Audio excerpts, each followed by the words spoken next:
السلام علیکم ناظرین، پچھلی قسط کے آخر میں آپ نے دیکھا کہ ارطغرل نے سعادتین کے پیٹ میں اسنان کا خنجر گھونپ دیا تھا۔ اس قسط کے آغاز میں سعادتین کہتا ہے ہجرت کا راستہ بہت خطرناک ہے، پناہ بہت دور ہے، کوئی سڑک ایسی نہیں جو ختم نہیں ہوتی۔ پھر وہ اپنے آپ سے کہتا ہے پچھتاوا مت محسوس کرو سلطان سعادتین۔ اس کے بعد وہ بار بار اسنان کا نام لینے لگتا ہے۔ تربت صاحب غصے میں اس کی طرف دیکھنے لگتا ہے۔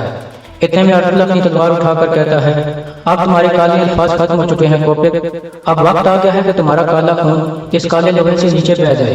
نئے دن کی روشنی سے پہلے کالے بادل چھٹ گئے ہیں۔ تربت اسنان کا خنجر نکالتے ہوئے کہتا ہے تمہاری موت رائے گاں نہیں گئی اسنان۔ پھر وہ سعادتین کی لاش کے ساتھ اس خنجر کو صاف کرنے لگتا ہے۔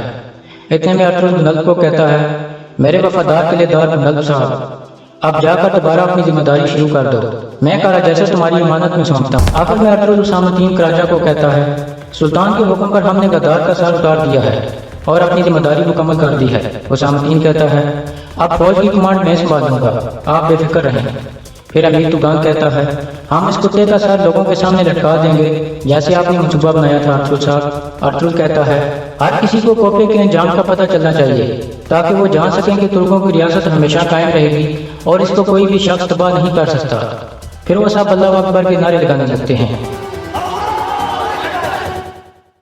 اس کے بعد رات کا وقت ہو جاتا ہے۔ کائی قبیلے میں سلطان غیاث الدین سعادتین کے بارے میں سوچ کر کچھ پریشان تھا۔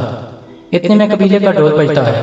آئمہ خاتون اور حلیمہ بھی باہر آ جاتی ہیں۔ تھوڑی دیر بعد وامسی اندر داخل ہو کر بتاتا ہے سلطان اچھی خبر ہے، ارطغرل صاحب واپس آ گئے ہیں۔ یہ سن کر صاحب بہت خوش ہو جاتے ہیں اور اللہ کا شکر ادا کرتے ہیں۔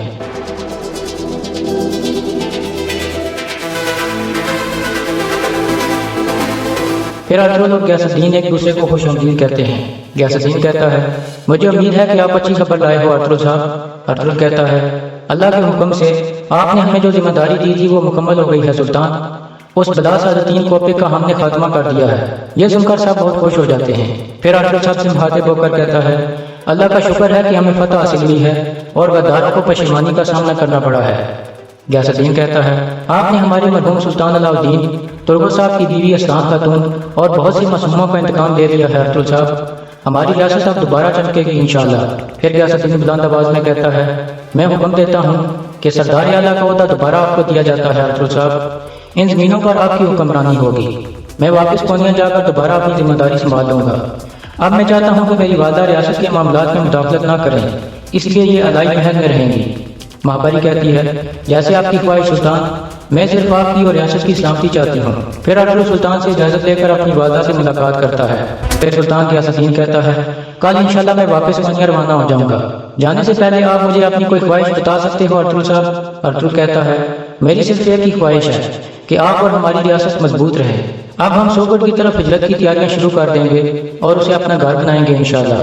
ہم سب کے لیے ایک نئے عہد کا آغاز ہو گیا ہے۔ اس کے بعد کچھ مہینے گزر جاتے ہیں۔ ہندی بازار کا منظر سامنے آتا ہے۔ ارطغرل اور اس کے ساتھی ہندی بازار میں موجود تھے۔ سرائے محل سے نکلتے ہوئے منلب کہتا ہے قلعے میں ہر چیز ٹھیک ہے میرے سردار، عیسائی آزادی سے اپنی عبادات اور تجارت کر رہے ہیں۔ ارطغرل کہتا ہے بہت اچھے، عیسائی لوگوں کو میرا سلام دینا منلب صاحب، میں جلد جا کر خود ان سے ملوں گا۔ تھوڑی دیر بعد بازار میں ایک قافلہ داخل ہوتا ہے۔ اس قافلے کی ایک عورت کہہ رہی تھی ہم اپنا اسٹال تب تک نہیں لگائیں گے جب تک ہمیں بہترین جگہ نہیں مل جاتی، اپنی آنکھیں کھلی رکھو۔ دوسرا آدمی کہتا ہے میں امید کرتا ہوں کہ ہمارا شکار شاندار ہوگا اور ہماری جیبیں سونے سے بھر جائیں گی۔ اسی طرح تربت ارطغرل سے پوچھتا ہے ہم سوگڑ کی طرف ہجرت کی تیاریاں کب شروع کریں گے سردار؟ ارطغرل کہتا ہے میں نے ہجرت کا فیصلہ کچھ عرصے کے لیے معطل کر دیا ہے تربت، میں چاہتا ہوں کہ ہمارے لوگوں کا سفر تکلیفوں اور لڑائیوں سے محفوظ رہے۔ اللہ کا شکر ہے کہ یہاں نظام ٹھیک ہو گیا ہے، ایک دفعہ احمد کی طرف سے کوئی خبر آ جائے تو پھر ہم ہجرت کی تیاریاں شروع کر دیں گے۔ تربت کہتا ہے انشاءاللہ سردار، اسنان وہ پہلی ترک ہے جو سوگڑ میں دفن ہوئی ہے۔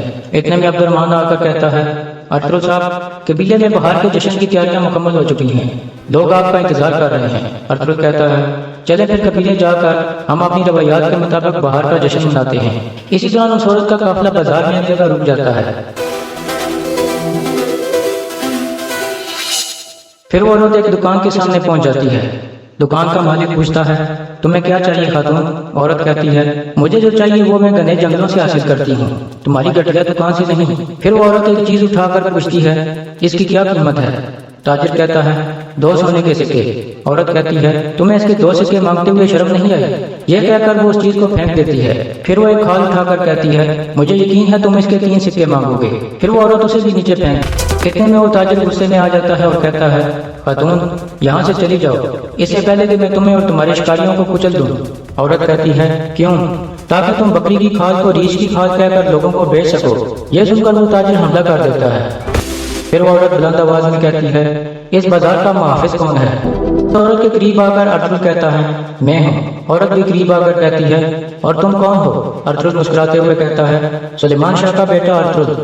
اب مجھے بتاؤ تم کون ہو اور تمہارا کاروبار کیا ہے؟ وہ عورت کہتی ہے میرا نام المیلا خاتون ہے، میں ایک شکاری ہوں اور کھالوں کی تاجر ہوں۔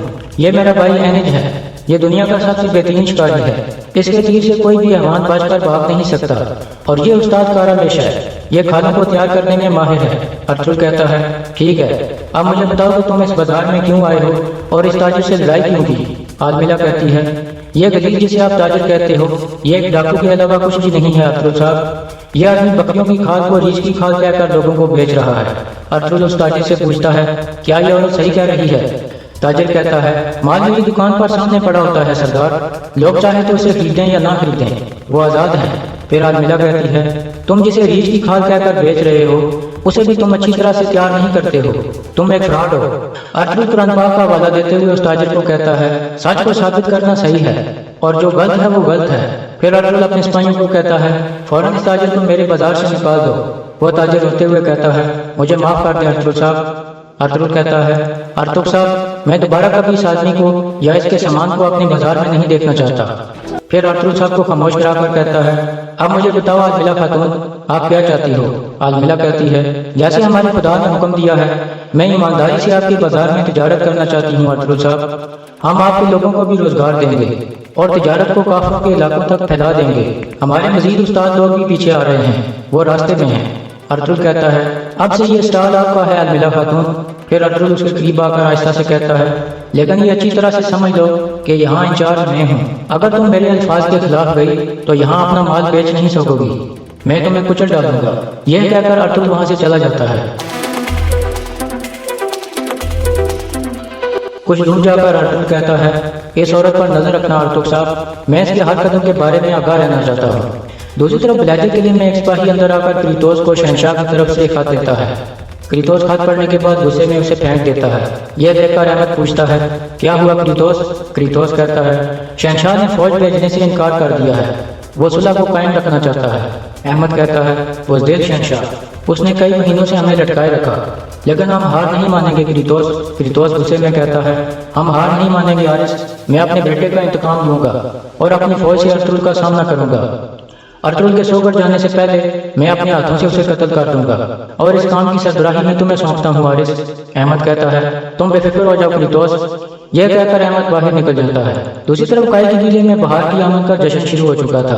اتنے میں ارطغرل بھی اپنے ساتھیوں کے ساتھ قبیلے میں پہنچ جاتا ہے۔ پھر ارطغرل صاحب سے مخاطب ہو کر کہتا ہے جیسے کئی سو سالوں سے ہم بہار کا پہلا دن مناتے آ رہے ہیں، اللہ کرے کہ اسی طرح ہماری نسلیں بھی یہ دن مناتی رہیں۔ سب کہتے ہیں آمین انشاءاللہ۔ پھر وہ اپنی روایات کے مطابق جشن منانے لگتے ہیں۔ اسی دوران جنگل میں ایک تجارتی قافلہ جا رہا تھا کہ اس پر کچھ ڈاکو حملہ کر دیتے ہیں۔ اس طرح وہ ڈاکو اس قافلے کے تمام آدمیوں کو قابو کر لیتے ہیں۔ اتنے میں المیلا کا ساتھی تیر سے انہیں نشانہ بنانے لگتا ہے۔ دوسری طرف قائد قبیلے میں روایات کے مطابق ایک ریس کی تیاریاں ہو رہی تھیں۔ کندل کہہ رہا تھا میں نے پہلے بھی کئی دفعہ بھیڑ کو اٹھایا ہے لیکن آپ کے ساتھ ریس کا مقابلہ پہلی دفعہ ہوگا۔ پھر کندل ترگت سے پوچھتا ہے قائد قبیلے میں سب سے تیز کون بھاگتا ہے؟ ترگت کہتا ہے ہم بچپن سے ارطغرل صاحب کے ساتھ ریس لگاتے آ رہے ہیں، ابھی تک ان سے کوئی بھی نہیں جیت سکا۔